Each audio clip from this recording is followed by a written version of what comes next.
Those rocky markets from shares to commodities has led global advisor Towers Watson to update its research on what it calls extreme risks for investors. Carl Hess is the global head of investment at Towers Watson, based in the US, and an advisor to both sovereign wealth funds and very big institutional funds. And I spoke to him from Beijing earlier.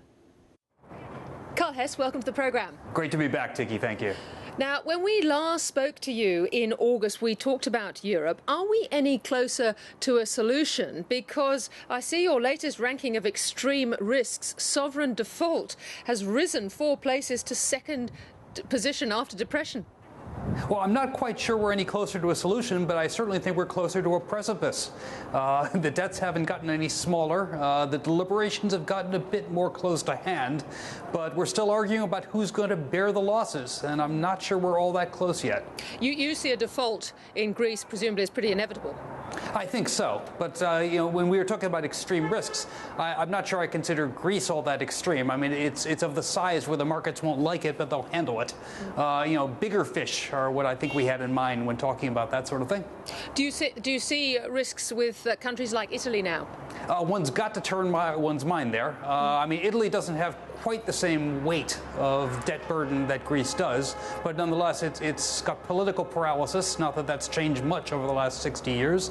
It's got a debt burden that's clearly sizable compared to its economy, and it's not quite clear whether it's got a taxation regime that's capable of enforcing revenue collections to the point where it can service that debt properly. Carl, what do you make of the latest talks of China participating in the European bailout, and particularly with political sensitivities there? The sensitivities sort of drop away when a fat wallet emerges, but I think the argument's still to be made over what sort of returns China can expect for that investment. China is a savvy investor. It's got its long-term aims in mind. So even if it's not a question of sort of short-term return, it's what can it get for that strategically that I think is going to be worked out probably a bit behind the scenes.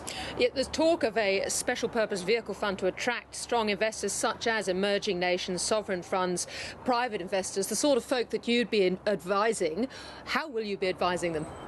I think you'll have to look at 2 things, really. Who are your fellow denizens in the pool?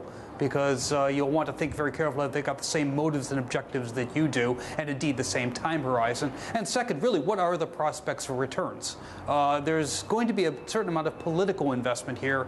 We tend to keep our clients more focused on the economics of investment. In terms of investing elsewhere, you're looking very much to emerging markets on a 3-year horizon, notwithstanding the fact that emerging market equities have underperformed even US equities recently. Well, I mean, I'd rather have buying opportunities when prices have come down rather than when they're in the sky. Momentum's not always your friend, agreed, and value investing can be tough. Yeah, because emerging markets, of course, have been, a sexy place to invest for some years now. I guess the concern coming through in the last couple of months has been the China growth story. We're now hearing about this shadow financing system. Of course, there's the property bubble there. Are you concerned about cracks in the China growth story?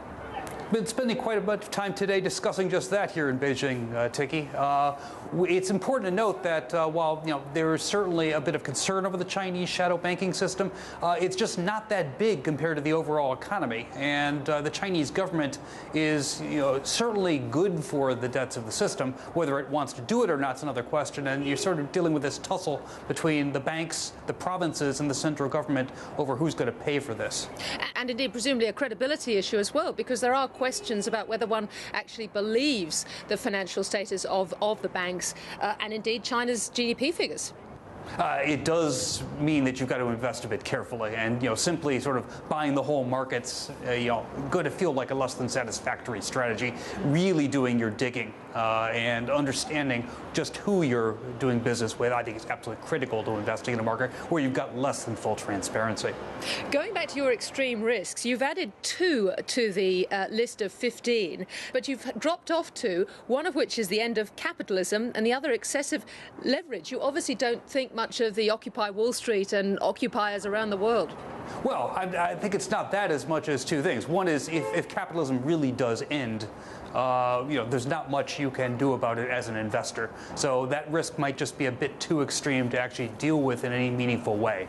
So we'll put that one off to the side. I think it's also a reasonably low probability. Yeah. With respect to kind of the new risks, I think we're just looking ahead and seeing what might be out there. The reason we dropped excessive leverage isn't because leverage it doesn't remain excessive. We just simply embodied it into the individual sectors where it could cause the most damage, whether those are governments, insurers, or banks. Carl Hess, thank you very much for joining us in Beijing there. Always a pleasure, Tiki. Thank you.